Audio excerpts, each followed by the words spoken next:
কি গো করিম চাচা, তোমার তো দেখি এবার ভালোই ফসল হইয়াছে। তা আলহামদুলিল্লাহ, তোমাদের দোয়া ও আল্লাহর রহমতে এবার বেশ ভালোই ফসল হয়েছে। তা মিষ্টি খাওয়াইতে আবার ভুইল্লা যাইও না। আরে না না ভাই, মিষ্টি খাওয়াতে ভুলবো কেন?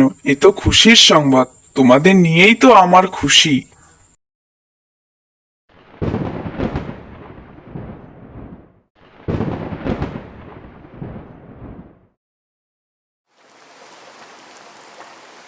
কি গো ইয়ামিনের বাবা, কি নিয়ে এত চিন্তা করতাছো?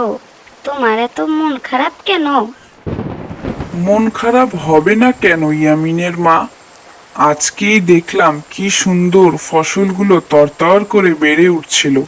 আর দেখো কি পরিমাণ বৃষ্টি হচ্ছে, ফসলগুলো না যেন তলিয়ে যায়। তাহলে এবার বেশ সমস্যায় পড়ে যাব ইয়ামিনের মা। ভেবেছিলাম ফসল উঠিয়ে ঋণ শোধ করব এবং ভালো করে একটি বাড়ি উঠাবো। তা বোধহয় আর হলো না ইয়ামিনের মা।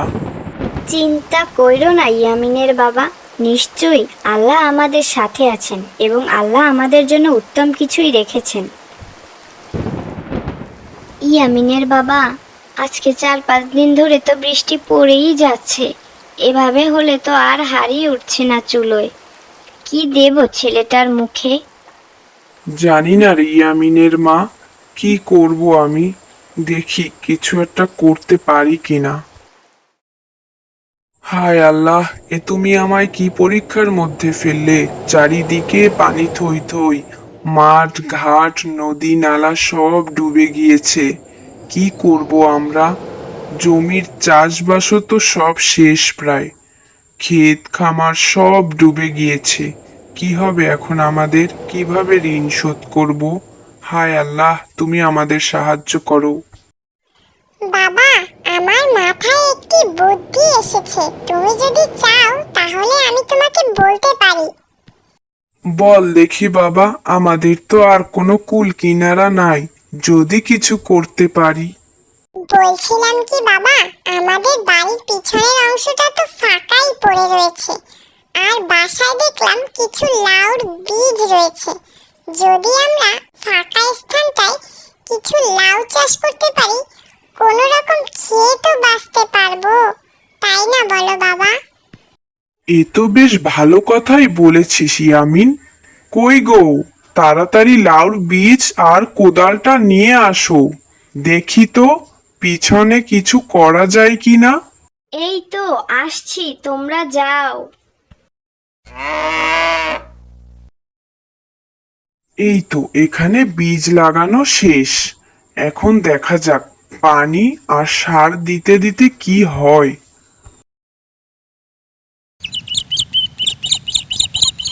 আলহামদুলিল্লাহ, এ তো বেশ ভালোই লাউ ছেড়েছে। এ তো আমরা খেয়েও বিক্রি করতে পারবো রে ইয়ামিন। এতে দিয়েই তো আমাদের সংসার চলে যাবে রে। দেখেছো বাবা, আমি বলেছিলাম না, নিশ্চয়ই আল্লাহ আমাদের সাথে আছেন। তুই ঠিক বলেছিস রে বাবা।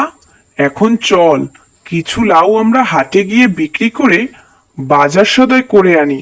আর একটি লাউ তোর মাকে দিয়ে বলি এটা রান্না করতে, আর জমিয়ে খাবো।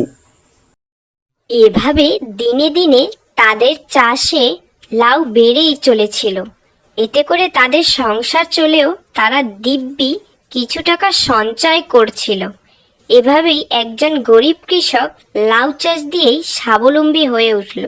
তো বন্ধুরা, আমাদের গল্পটি তোমাদের কাছে কেমন লাগলো অবশ্যই কমেন্ট করে জানাতে ভুলো না।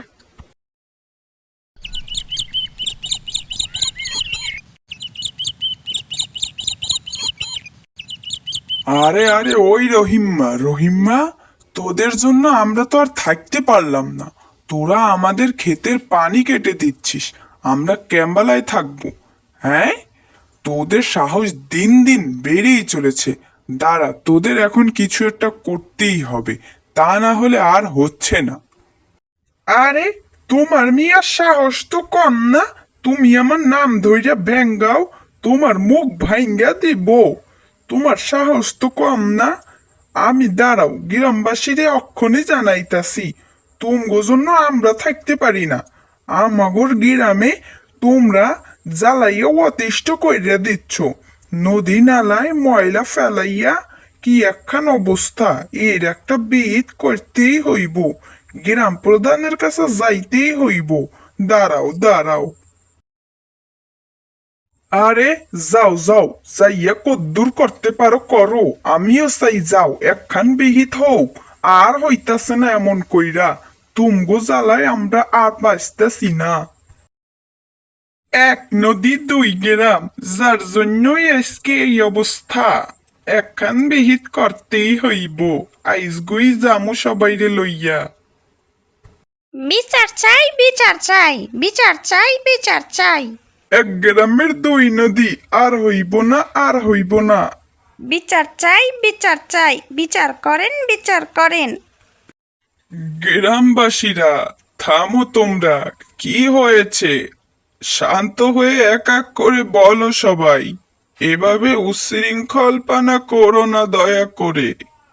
ওই গ্রামের মানুষ আমাদের ক্ষেতের সব পানি কেটে নিচ্ছে, এইভাবে আর সহ্য হয় না। মেম্বার মশাই, কিছু একটা করেন। বিচার চাই, বিচার চাই। শান্ত হও তোমরা, শান্ত হও। আগে প্রমাণ খুঁজে দেখো, সন্দেহ সব সমস্যার মূল।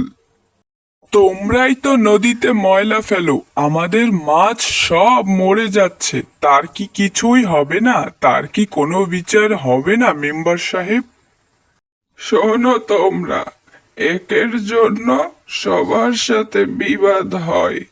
তোমরা নদীতে কেউ ময়লা ফেলো না।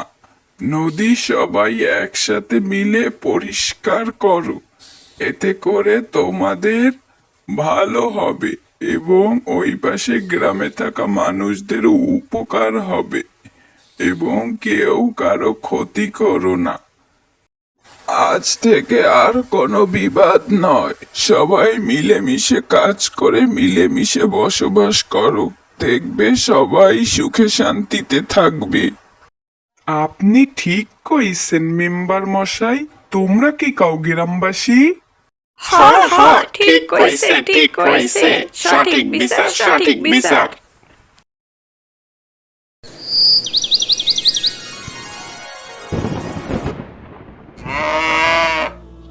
লা ইলাহা ইল্লা আনতা সুবহানাকা ইন্নী কুনতু মিনাজ জালিমিন। দেখেছিস আপু, কি জোরে জোরে হাতটা দিচ্ছে আকাশে। না জানি এবার কোরবানিতে কতই না বর্ষা হয়। হায় আল্লাহ। তুই ঠিক বলেছিস ইয়ামিন, এবার যে কি হবে। আর কিছুদিন বাদেই তো কোরবানির ঈদ। এখনই যদি এত বর্ষা হয়, তাহলে না জানি পশুদের কতই না কষ্ট হবে এবং মানুষ কিভাবে কোরবানি দিবে। আপু চল চল ঘরে যাই, এক্ষুনি ঝমঝম করে বৃষ্টি নামবে। তাড়াতাড়ি ঘরে চল, মা না হলে বকবে। তুই ঠিক বলেছিস ইয়ামিন, চল আমরা এখন ঘরে যাই।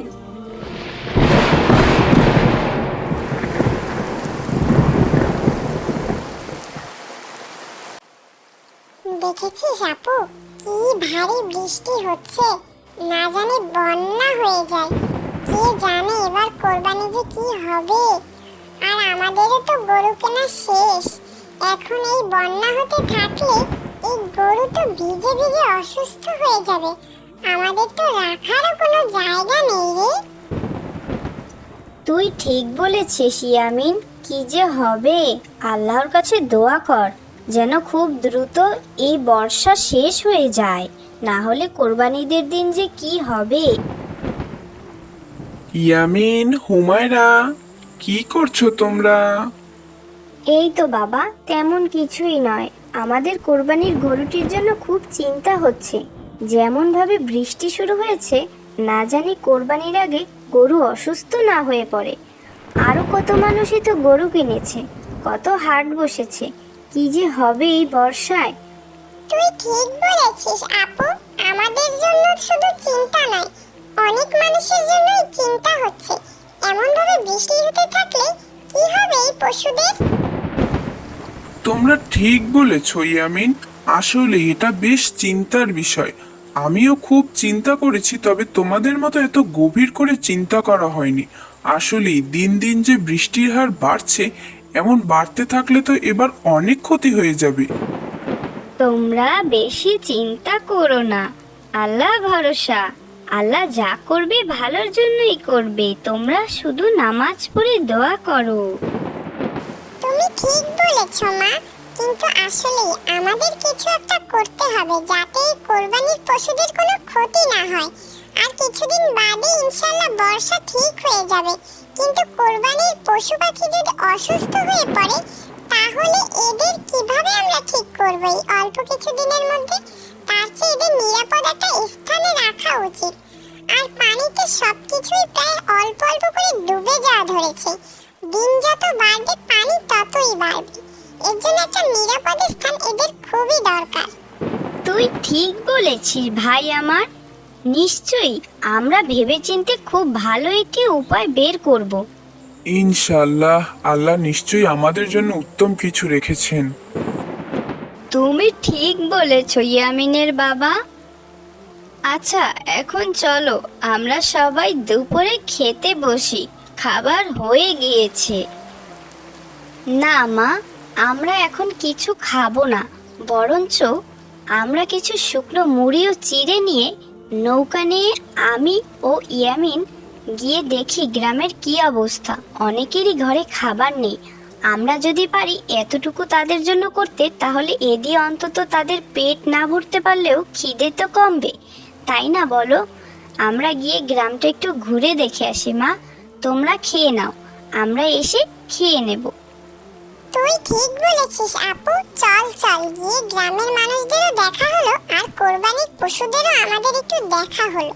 চল চল আপু, দেরি না করে এক্ষুনি চল নৌকাটা নিয়ে। ছোট হয়েও তোমরা বড়দের মতো কত চিন্তা করছো। আল্লাহ তোমাদের ভালো করুন। চল আপু, দেরি না করে আমরা এক্ষুনি বেরিয়ে পড়ি। বৃষ্টি অনেকটাই কমে গিয়েছে এবং আকাশও পরিষ্কার হয়ে গিয়েছে, তবে পানি মনে হয় কমেনি। চল আপু চল। কি অবস্থা দেখ আপু, সবার হাঁটু পর্যন্ত পানি এবং সবার পশু পাখি কেমন দাঁড়িয়ে আছে। আহারে কি মায়া লাগছে। ও ইয়ামিনের বোন, তোমাদের অনেক অনেক ধন্যবাদ। এই বিপদের দিনে তোমরা ছোট হয়েও আমাদের দেখতে আসলে। এই গ্রামের বড় বড় ব্যক্তিরা দালানে উঠে বসে আছে, আমাদের কেউ খোঁজ নেয়নি কো, কেউ খোঁজ নেয়নি। আমাদের চিন্তা না হয় বাদই দিলাম, এই কোরবানির জন্য পশুগুলোর কি হবে একটু বলো দেখিনি। চিন্তা করেই তো দিশে পাচ্ছি নে, কি যে হবে। আল্লাহ তুমি রহম করো। চিন্তা করো না দাদিমা, আমরা নিশ্চয়ই যে কোনো ব্যবস্থা নিচ্ছি, তোমরা কোনো চিন্তা করো না। আচ্ছা আপু, ঘর বাড়ি না হয় ডুবে গেল, কিন্তু কলা পাতা দিয়ে যদি আমরা একটি সুন্দর করে ঘর করি এবং সেই ঘরে যদি আমরা সমস্ত পশুগুলো নিয়ে রাখি তাহলে কেমন হয় বলতো? মানুষ না হয় ঠিকই ভেসে নৌকায় থাকতে পারলো, কিন্তু পশুগুলো তো আর থাকতে পারবে না। ওদের জন্য না হয় আমরা একটা আশ্রয়ের ব্যবস্থাই করলাম, এতে করে পশুগুলোও সুস্থ থাকলো এবং মানুষ কোরবানিও সুন্দরভাবে দিতে পারলো। কেমন হয় বিষয়টা বলতো? ইয়ামিন, তুই তো দারুণ এক আইডিয়া বের করেছিস। মাশাআল্লাহ মাশাআল্লাহ। চল দেরি না করে এক্ষুনি আমরা কলা পাতা নিয়ে একটি সুন্দর করে ঘর বানিয়ে ফেলি, তারপরে গ্রামের সব গরু ছাগল নিয়ে ওখানে রাখবো। দেখবি গ্রামের মানুষ সবাই এতে খুশি হবে। দেরি না করে এক্ষুনি চল।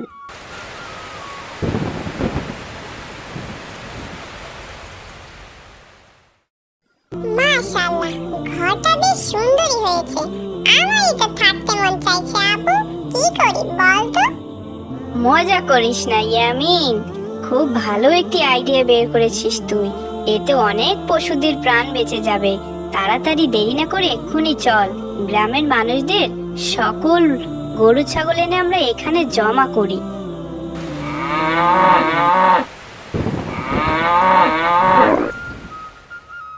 দেখেছিস ছোট হয়েও কি সুন্দর ওদের মাথায় বুদ্ধি। আল্লাহ ওদের ভালো ঠিক করুন, আল্লাহ বলেছিস, ওদের ঠিক ভালো করুন। বলেছিস, তোরা একেবারেই ঠিক বলেছিস।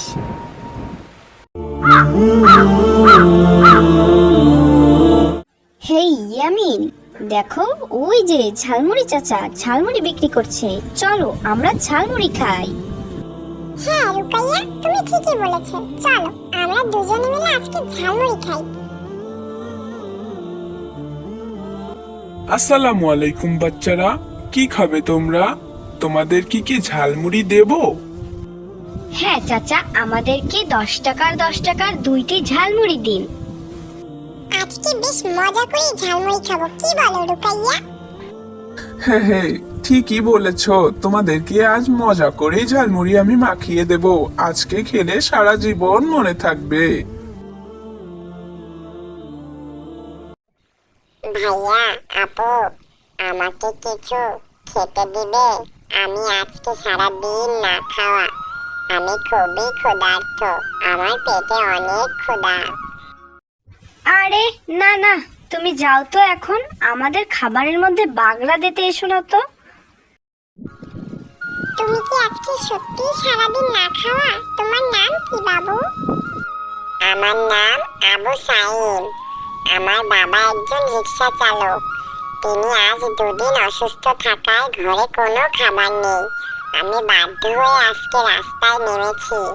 যদি আপনারা আমাকে একটু সহযোগিতা করেন তাহলে আমার ভীষণ উপকার হবে। আমি সারা জীবন আপনাদের জন্য দোয়া করব। আহারে, বাচ্চাটার মনে কতই কষ্ট। আরে চাচা, আপনি কথা না বাড়িয়ে ঝালমুড়ি বানান তো। এইসব গরিব ফকিন্নি যে কোথা থেকে আসে, এদের কাজই হচ্ছে এইসব। ছি ছি রুকাইয়া, এভাবে বলতে নেই কাউকে। তুমি তো শুনলেই, তার বাবা একজন রিক্সা চালক। তিনি প্রতিদিন ইনকাম করে বাসায় খাবার জোগাতো। আজকে সে অসুস্থ থাকায় তার বাচ্চা আজকে রাস্তায় নেমেছে। আমাদের অবশ্যই ওকে সাহায্য করা উচিত। তুমি সাহায্য না করে ওকে এত বেশি কথা বলছো? সত্যি আমি অবাক হয়ে পড়েছি রুকাইয়া। মানুষকে ঠকিয়ে টাকা মেরে খাওয়ার ধান্দা এগুলো ইয়ামিন, তুমি কি তা বুঝতে পারছো না? রাসূল সাল্লাল্লাহু আলাইহি সাল্লাম বলেছেন, যে ব্যক্তি আল্লাহর জন্য কোনো মুসলিমের দুঃখ দূর করবে, আল্লাহ তাআলা স্বয়ং তার দুঃখ আখিরাত এবং দুনিয়া থেকে দূর করে দিবেন। শোনো রুকাইয়া, সহিহ বুখারী শরীফে বলা হয়েছে, যে ব্যক্তি অন্যের উপকারে লিপ্ত থাকবে, মহান আল্লাহ তাআলা তার উপকার করবে। আমি আমার ভুল বুঝতে পেরেছি ঝালমুড়ি চাচা এবং ইয়ামিন, আমি সত্যিই দুঃখিত, আমাকে ক্ষমা করে দাও ভাই। আর চাচা, আপনি আমাদেরকে আরো একটু ঝালমুড়ি বাড়িয়ে দিন, আমি আপনাকে আরো একটু টাকা বাড়িয়ে দিব। আরে না না, আজকে আমি তোমাদের একজনের কাছ থেকেও একটি ঝালমুড়ির টাকাও নেব না, কারণ আজকে আমি তোমাদের বিবেক বুদ্ধি দেখে সত্যি আনন্দিত এবং তোমাদের উৎসাহিত করতে আমি আজকে কোনো টাকাই নেব না। তোমরা এই অল্প বয়সেও যে মানুষকে সহযোগিতা করা শিখে গিয়েছো, এটাই অনেক। আল্লাহ তোমাদের উত্তম পুরস্কার দান করুক।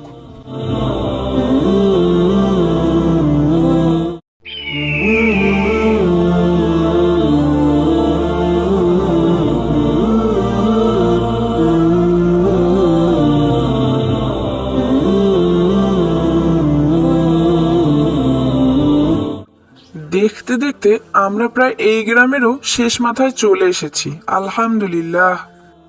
তবে আজকের রাতটা মনে হয় এই গ্রামেই আমার পার করতে হবে, কিন্তু আল্লাহ চাইলে আমি কালকেই আমার গন্তব্যস্থানে পৌঁছাতে পারবো ইনশাআল্লাহ। এই শেষ বিকেলেই একটি নিরিবিলি স্থানে উটটিকে বেঁধে রেখে যদি আশ্রয় নিতে পারতাম, তাহলে কাল খুব ভোরেই ঘুম থেকে উঠে আমি রওনা দিতে পারতাম। আচ্ছা, এখানটা তো বেশ নিরিবিলিই রয়েছে, আমি এই গাছের ছায়ায় না হয় আশ্রয় নেই আর উটটিকে পাশেই না হয় রেখে দেই।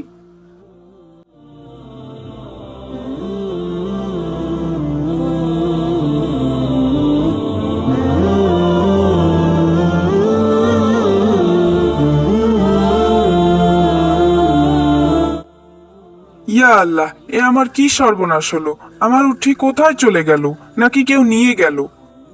ইয়া আল্লাহ, এ তুমি আমায় কি পরীক্ষায় ফেললে? না, আমি আমার আল্লাহকে ভুলে যেতে পারি না।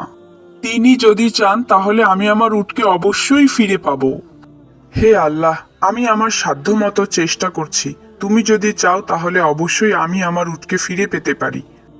এখন সবই তোমার হাতে, আমি শুধুমাত্র তোমারই ভরসায় রয়েছি।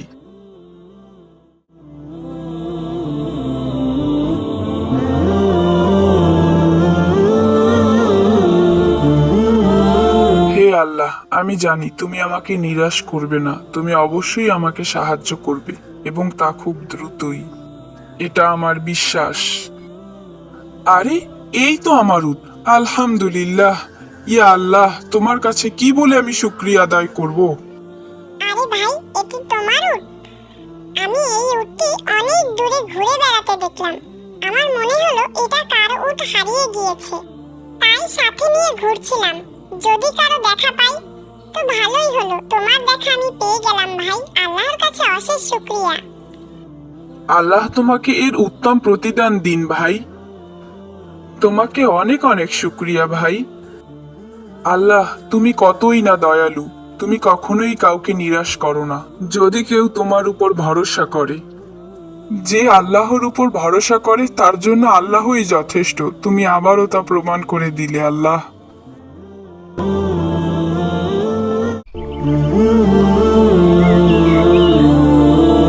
কি যে করি, ভালোই লাগছে না। আহমেদ ভাইয়া কোথায় গিয়েছে? এই তো, ভাইয়ার টেবিলে একটি চকলেট রাখা রয়েছে। আমার খুব চকলেট খেতে মন চাইছে। ভাইয়া চকলেট খেলে কি হবে? আমি একটু খাই তো। এখানে তো কেউ আর আমাকে দেখছে না, তাই না? তাহলে খেলে সমস্যা কোথায়? দ্রুত যে আমি চকলেটটি এক্ষুনি গপাগপ খেয়ে ফেলি। ইয়ামিন, তুমি কি চকলেট চুরি করেছো?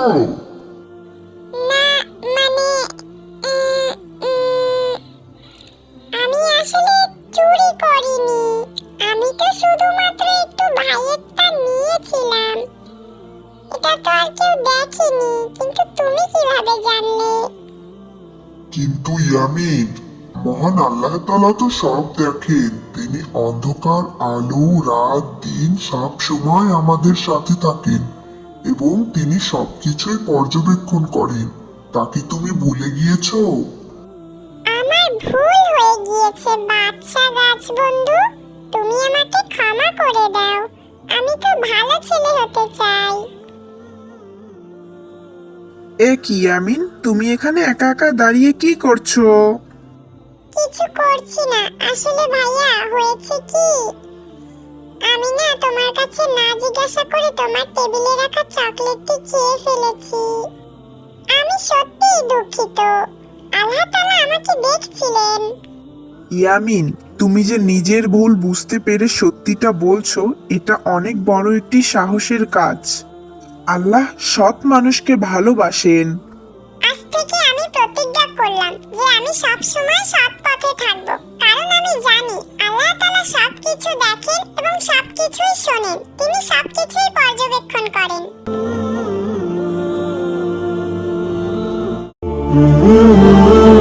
আরে আরে, কই গেলি রে? কই গেলি রে হতচ্ছাড়া? এখনো তুই জঙ্গলে যাচ্ছিস না? কাঠ কেটে আনবি কখন আর বাজারে তা বিক্রি করতে যাবি কখন? হ্যাঁ, লাট সাহেব যেন কোন জায়গার? মা তো মরে গিয়ে বেঁচে গেছে, যত জ্বালা সব আমার। এই তো আসছি মা। পুকুর ঘাটে জামা কাপড় ধুতে দেরি হয়ে গেল, এক্ষুনি যাচ্ছি মা। আবার মুখে মুখে কথা বলা হচ্ছে। দিন দিন যেন সাহস বেড়েই চলছে। কথা না বাড়িয়ে কাঠ কেটে বিক্রি করে টাকা এনে আমায় উদ্ধার করতো। আর তোকে না নিষেধ করেছি আমাকে মা বলে ডাকবি না? আমাকে একমাত্র আমার ছেলেই মা বলে ডাকবে, তুই ডাকবি না। এমন করে বলো না মা। সেই ছোটবেলায় মা মারা গিয়েছে, তারপর থেকে তোমাকে পেয়েছি। তোমাকেই আমি মা বলে ডাকি। তুমিই আমার মা। হয়েছে হয়েছে, আর ন্যাকামি করতে হবে না। এখন দ্রুত যে আমাকে উদ্ধার কর। মা, বলছিলাম কি, কিছু খেতে দেবে? অনেক খিদে লেগেছে। সেই সকালবেলা উঠেছি, এখন পর্যন্ত কিচ্ছুটি খাইনি। কিছু থাকলে খেতে দাও মা। আরে না না, এখন কিসের খাবার? আগে জঙ্গল থেকে বাড়ি আয়, তারপর খেতে দেব। তাড়াতাড়ি যা। তোর বাবা বাড়ি আসার আগেই যেন আসা হয়। কোথাও গিয়ে আবার ঘাপটি মেরে বসে থাকা যেন না হয়। আর তোর বাবা যদি এসব জানতে পারে, তাহলে কিন্তু তোর খবর আছে, বলে দিলাম। না না মা, আমি বাবাকে কিচ্ছু বলবো না। তুমি আমাকে কিছু বলো না মা, আমি বাবাকে কিচ্ছু বলবো না। আমি এখন যাই মা, আমি তাড়াতাড়ি ফিরে আসবো। ছোট থাকতেই মাকে হারিয়েছি, তারপর বাবা আমার জন্যই এই মাকে বিয়ে করলো। কিন্তু সে যে আমাকে একটু চোখে দেখতে পারে না। সে তার ছেলেকেই ভালোবাসে, কিন্তু আমাকে একটু ভালোবাসে না, খেতে দেয় না, আমার সাথে কত অত্যাচার করে। আমি আর সইতে পারছি না। আল্লাহ, তুমি আমাকে ধৈর্য দাও।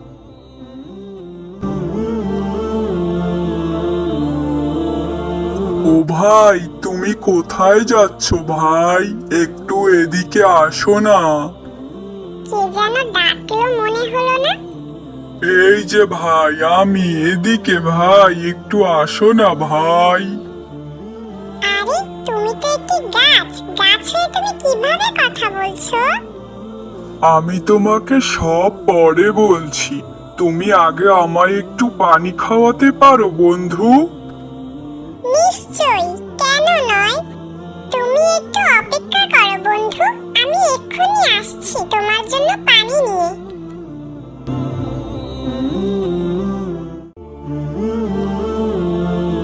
এই তো, এখানে একটি পুকুর আছে। এখান থেকে আমি দেখি আমার গাছ বন্ধুর জন্য একটু পানি নিয়ে যাই।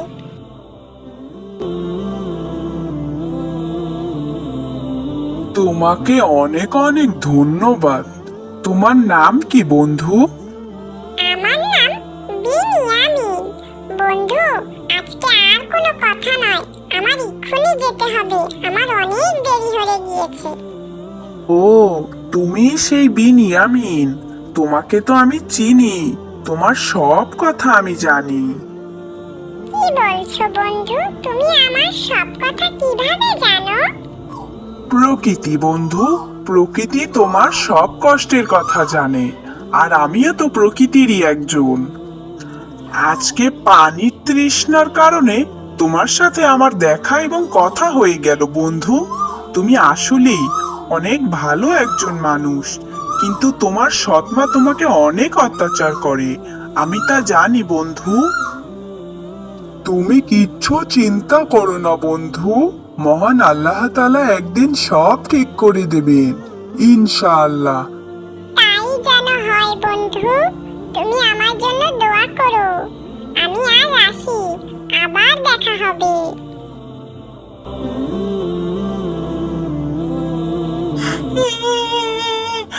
সাপ তো আমাকে এক্ষুনি খেয়ে ফেলবে, কি হবে আমার এখন? কে বাঁচাবে আমাকে?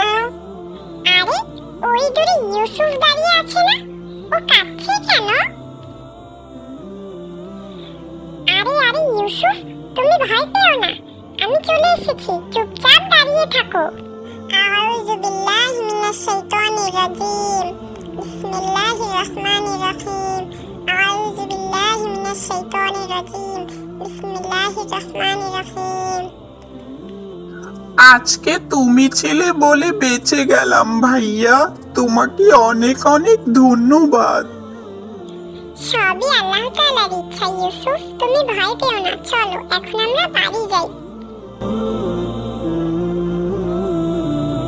এতক্ষণে তোর আসার সময় হইল ইয়ামিন?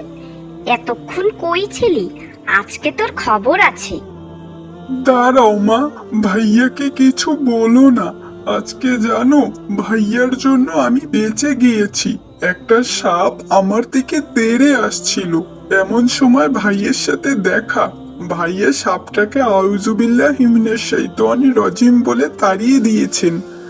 ভাইয়ের জন্যই আজকে আমি বেঁচে আছি। তুমি ভাইয়াকে আর কষ্ট দিও না মা। তুই আমাকে মাফ করে দে ইয়ামিন, আমার অনেক বড় ভুল হয়ে গিয়েছে। আমি বুঝতে পারিনি, আমি না বুঝে তোর উপর দিনের পর দিন অন্যায় করেছি। আজকে তোর জন্যই আমার ছেলেটা বেঁচে গিয়েছে। তোকে অনেক অনেক ধন্যবাদ। আজকের পর থেকে তোর আর জঙ্গলে যাওয়া লাগবে না, তুই আমাদের সাথেই থাকবি, আর তোকে আমি আর কখনো কষ্ট দিব না। হায় আল্লাহ, তুমি আমাকে মাফ করে দাও। না না, এ কি বলছো মা? আমি কিছু মনে করিনি, আমি কষ্টও পাইনি। তুমি যে নিজের ভুল বুঝতে পেরেছো, এই অনেক। সবই আল্লাহর ইচ্ছা, আলহামদুলিল্লাহ। গাছ বন্ধুর দোয়ার কারণেই হয়তো আজকে আমার সৎমা নিজের ভুল বুঝতে পেরেছে।